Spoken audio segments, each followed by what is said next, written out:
something very much now about the value of the work of awarding bodies and the value attached to their qualifications that they develop. And I think that's going to be something that we're going to have to attend to very, very carefully and very immediately, as what that means for the industry as a whole, and then for individual awarding bodies looking at their qualifications. If I can start first off at the value, if you like, what the work of an awarding body is and what that brings to the piece, I think that's very usefully articulated in some of the content of the major consultation from Ofqual around from transition to transformation, i.e., the new regulatory landscape and how Ofqual intends to regulate awarding bodies and their qualifications from April next year. They set out to be a high-level, risk-based regulator, regulating at the level of the awarding body.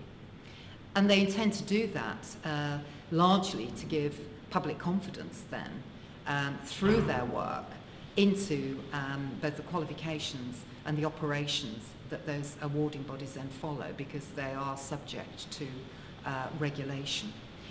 So the value of what an awarding body does, if you like, is inherently added to by the fact that we work in a regulated environment, giving the users of our qualifications, the purchasers of our qualifications, absolute, well, you assume, if not absolute, but great confidence in those qualifications themselves, irrespective of their level, their type, and so on. It's the very fact that they carry the kite mark of being regulated. So there's a value attached to the organisation itself being regulated.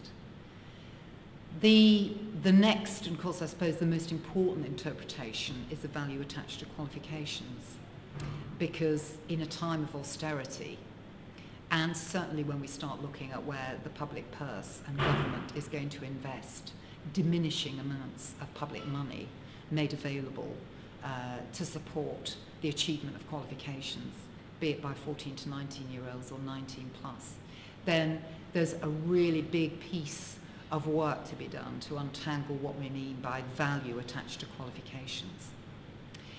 We're going to have to address this looking at it from a number of stakeholders' perspectives. The regulator that I've just referred to in terms of its role of regulating the organisation, it has a remit now, which is economic regulation. One of its consultation papers, indeed, is focusing on economic regulation and fee capping. So it makes it absolutely clear the measures that the regulator might ultimately take if it feels that the market itself is not effective enough in ensuring that qualifications in the market are representing value for money. So we've got a regulator that will be expecting organisations to demonstrate through their process and systems that they're working efficiently and effectively, and therefore adding no unnecessary burdens or costs into the system of taking a qualification through its development cycle. Interesting challenge for all of us, since we are not lone agents in actually developing our qualifications, certainly not currently. Huge costs have been put in the system as a consequence of the outgoing administration's approach to tightly centralised qualification design and development. And those are costs that we've had to bear as awarding bodies, and not actually put those costs directly onto our fees. We have had to absorb them internally, and that's not said in any other way other than a matter of fact, a statement of fact. So there's something about, left to our own devices, we could probably be much more efficient and effective, but still working in a regulated world, and still obviously working as we have always done to meet the needs of learners, employers, providers, whoever it is that's identifying a need for a qualification. So actually the regulator looking for efficiency and effectiveness, the regulator looking for transparency of where costs are in the system, and they're going to do that really to help purchasers of our qualifications understand what lies behind the fee charged for, be it registration or certification, what a provider is actually buying, which of course is much more than the piece of paper that actually will record the student's achievements. So there's something, again, about, well, there's a challenge for the awarding industry to be, you know, pretty chilled about being transparent in terms of, you know, where in the chain of its activities costs are being built into the system, costs over which it has no control, or costs where it is working hard to take some of those costs out of the system, to actually, you know, keep its systems and, well, continue to improve its systems around efficiency and effectiveness. The question then will be, okay, when somebody is making decisions about buying a qualification, what are the factors which are leading them to decide to take one qualification over another? And those are not, this is not a straightforward market. By no means a straightforward market. We would argue it's a single market, but it operates in a myriad of different ways.